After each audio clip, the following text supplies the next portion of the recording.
Pak.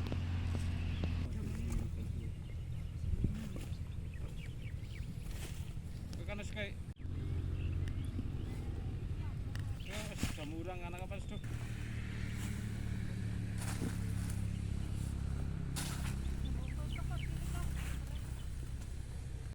Nang krepek.